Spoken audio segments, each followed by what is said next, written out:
Last time I was in a room like this, it was many years ago, and it's such an eerie experience. I was driving through North Carolina one night, and it must have been around 6, 7 o'clock at night, and I came upon a stop sign. And I looked to the right and I saw a little handmade sign, and it said fortune, and it had arrows pointing down the road. So I said, oh, what the heck, and I decided to go. So I head about a mile down the road, and I come upon this old house. There were no cars in the parking lot, but you could see the flickering open sign. So I come upon this house, and it's I'm starting to get this eerie feeling, much as I am in this room. And I knock on the door, and I hear a woman shout from inside, "Go away, we're closed." Now, the sign is flickering, and it says it's open, so I proceed to knock again. And again, I hear a woman scream, "Go away, we're closed. Go away, we're closed." But I could see her through the window of the door. So I had enough. I was a little kind of confused at this point. So I turned to walk towards my car, and I hear the door creak open. And there's a woman, she's a shawl, and she says, "Come in, they know you're here." So, stupid me, I go inside, and we sit at this round table, and she starts dealing out these cards.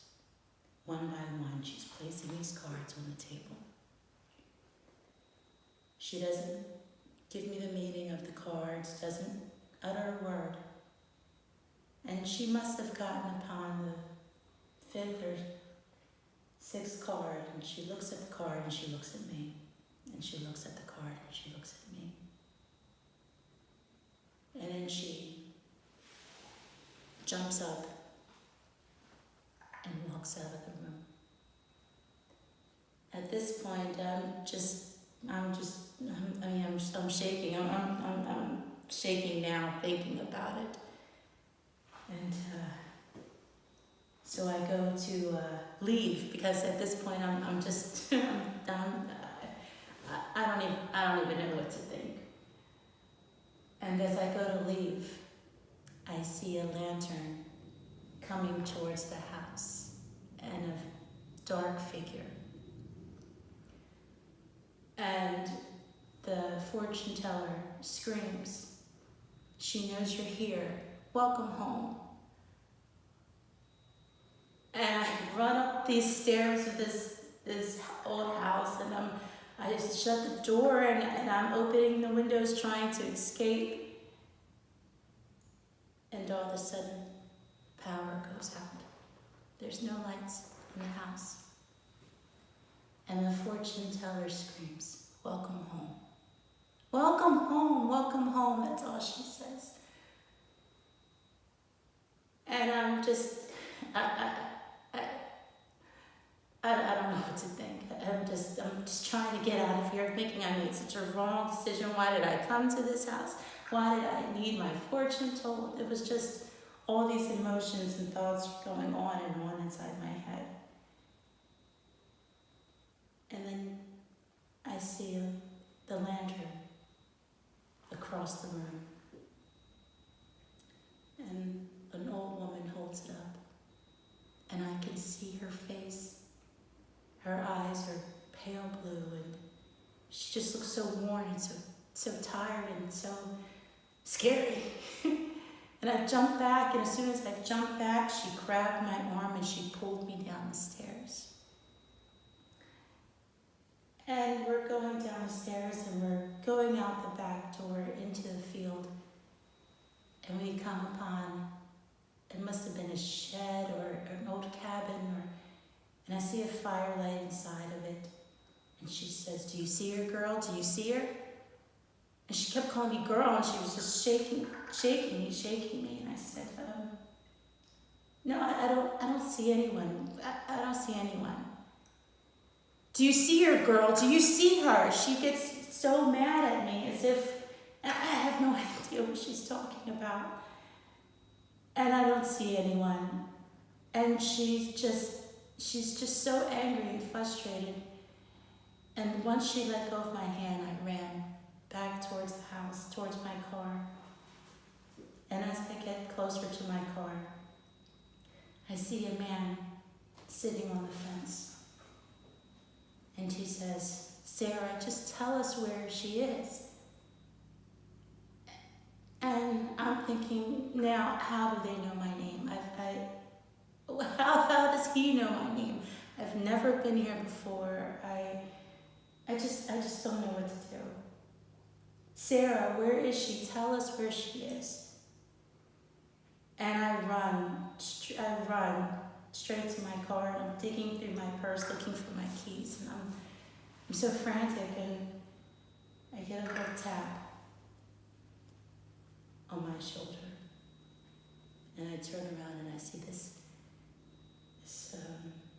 young girl. She must have been 8, 9 years old, and she has a white lace dress, and her hair is parted in two, and her dress is stained, and I can smell mildew coming from her. And she says, "Sarah, I'm so glad you're home." And again, I'm thinking, is this something that they do to try to scare people? Is this a fortune teller? Is this what? How do they know my name? How did they know? How does she know? And all she says is, "Welcome home, welcome home." And she extends her hand as if she wants me to take it. And I'm standing there with just in confusion. And I don't know what to do at this point. And then from the field, the old woman calls my name. Next thing I know, I wake up. I'm on the floor, laying on the floor. The fortune teller is standing over me. The old lady is standing by my side, and the old man is standing in the doorway. And as I come to consciousness, I'm just thinking, what happened now? I'm on the floor. What? I'm just shaking. I'm stuttering. I don't know. I don't know what to do. And I can't believe that this is real. And the fortune teller says, "You can see her. Tell us where she is. Tell us where she is. Tell us." And I'm just, I don't know. I don't. And I said, "The little girl?" And they said, "Yes. Where is she?" And I don't know where she is. She was out by my car. I saw her. Now I'm here. The fortune teller grabs my hand and she walks me out into the garden. And she asks me to wait in the garden. She says she liked to sit here. Sit here and wait. She'll come. Now by this time it must have been 9 o'clock at night. And I'm sitting outside in the garden. An hour goes by, I'm cold, I'm confused, I'm scared, I'm all alone. And I know that they're watching. But as I turn to my left, the girl appears. And she says, "Sarah, will you join me?" She takes me back out into the field, down by the water. And she says, "I'm so glad you're home. I missed you." And again, and I had to say to her, how do you know my name? And she says, "You're home, you're home." And we peer into the water. Her reflection is not there.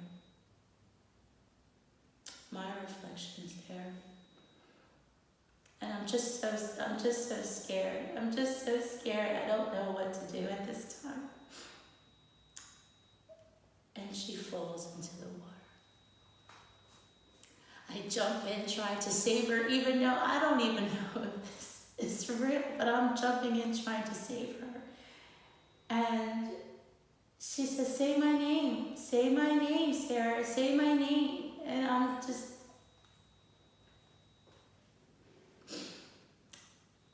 and I don't know her name. I don't know what to say. I don't know her name.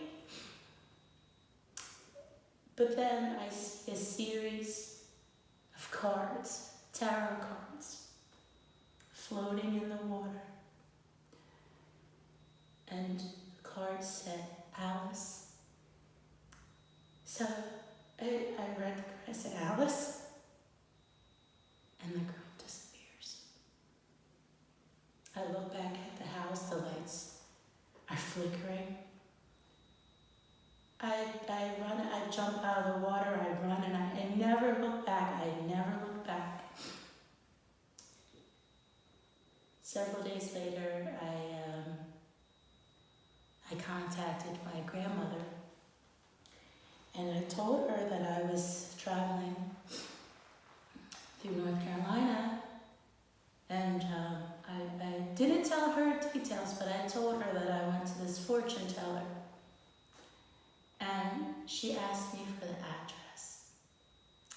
And I gave her the address, and she says, "Dear girl, that was your Aunt Alice, your great, great Aunt Alice." And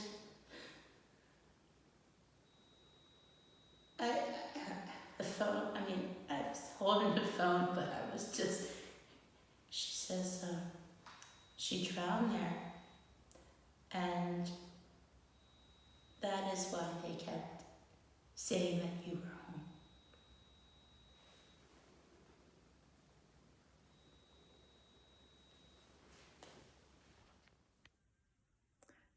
Hello everyone. We're here at Sotterley on the night before Halloween. And if you've been following along, we've had a mysterious fortune teller sharing a little preview of what happens each evening tonight and tomorrow night as we reinvent Ghost of Sotterley for you. So the fortune teller predicts the future, and we don't know what's going to happen, but we do know that a world without Sotterley and a world without events at Sotterley means we don't get to see you, we don't get to share the joy, the passion, the stories of what happened here and what you helped make possible. So tonight, please watch our stories and please consider a donation to Sotterley. In a year without events, we need you to support the mission, the vision, the relevancy of this site. Thank you. Happy Halloween.